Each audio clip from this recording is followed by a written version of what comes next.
Конструктивность работы пресс-служб в социальных сетях, поиск информационного повода, верная его подача и навыки атаки негативного влияния извне. Всем этим премудростям пиарщиков учили накануне в Магасе. Там прошел тренинг-семинар. Мадина Пугоева заинтересовалась.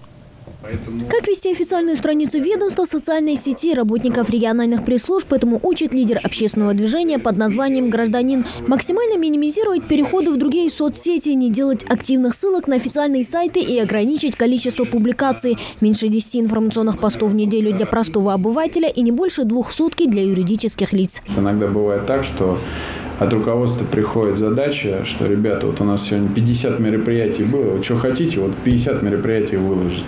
Никаких вот этих перемешений, ничего, я хочу вот видеть так и так. И здесь очень важно доносить до руководства информацию о том, что если мы с вами в формате просто обычных фотографий, постов выкладываем 50 постов, от нас начинают отписываться люди. Социальные сети – это не только способ обмена полезной информацией, но и реальная угроза со стороны так называемых фейков. Они способны с помощью ложных сведений манипулировать сознанием подписчиков в личных интересах. Как не попасться на уловки подобных пользователей соцсети? Самое главное, уверен Юрий Ширкович, это выбрать правильную стратегию. Необходимо создать тот контент, который будет востребован у широкой пользовательской аудитории. Работники архивов обладают колоссальной исторической составляющей. И эту историческую составляющую можно подать в сухом формате текста, а можно сделать интересный ролик, который описывает тот или иной факт. И этот ролик будет воспринят той аудиторией, на которую вы хотите направить, скажем так, на информационный повод.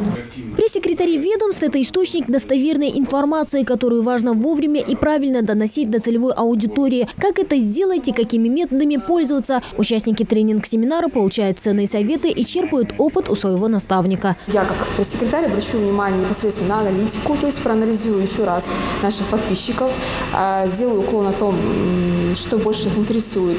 Конечно же, больше акцент будет сделан непосредственно на просветительскую работу, то есть это какие-то новые рубрики, которые будут рассказывать о экологическом законодательстве, о том, как правильно осуществлять раздельный сбор мусора и так далее. То есть та информация, которая будет нужна, полезна в обычной жизни. Сейчас социальные сети являются максимально быстрым способом донесения информации до населения.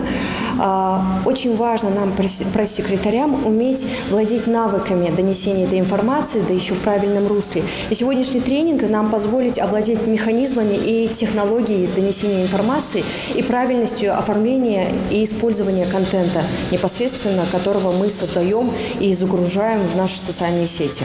Чтобы повысить активность пресс-служб в соцсетях и в то же время уметь отражать возможные информационные угрозы, необходимо больше проводить подобные семинары, уверены организаторы тренинга. Республиканский Миннац запустил специальную программу, по которой подобные встречи будут проходить и в школах Ингушетии. В школах определять и различать всякие фейк-ньюсы, то есть искусственно создаваемые негативные, в основном в большей своей части какие-то новостные сюжеты, блоки, ролики и так далее.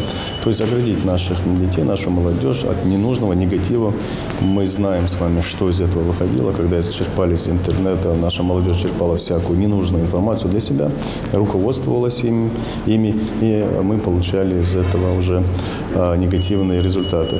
Участникам тренинга предстоит обсудить и стратегию работы пресс-служб с информационными поводами. Скоро начнется и цикл встреч со школьниками. Так, Республиканский Миннац планирует повысить кибербезопасность в регионе, где соцсети для жителей уже давно стали не только способом общения, но и возможностью оперативного обмена информацией. Мадина Пугоева, Хамзат Халхоев, Новости 24.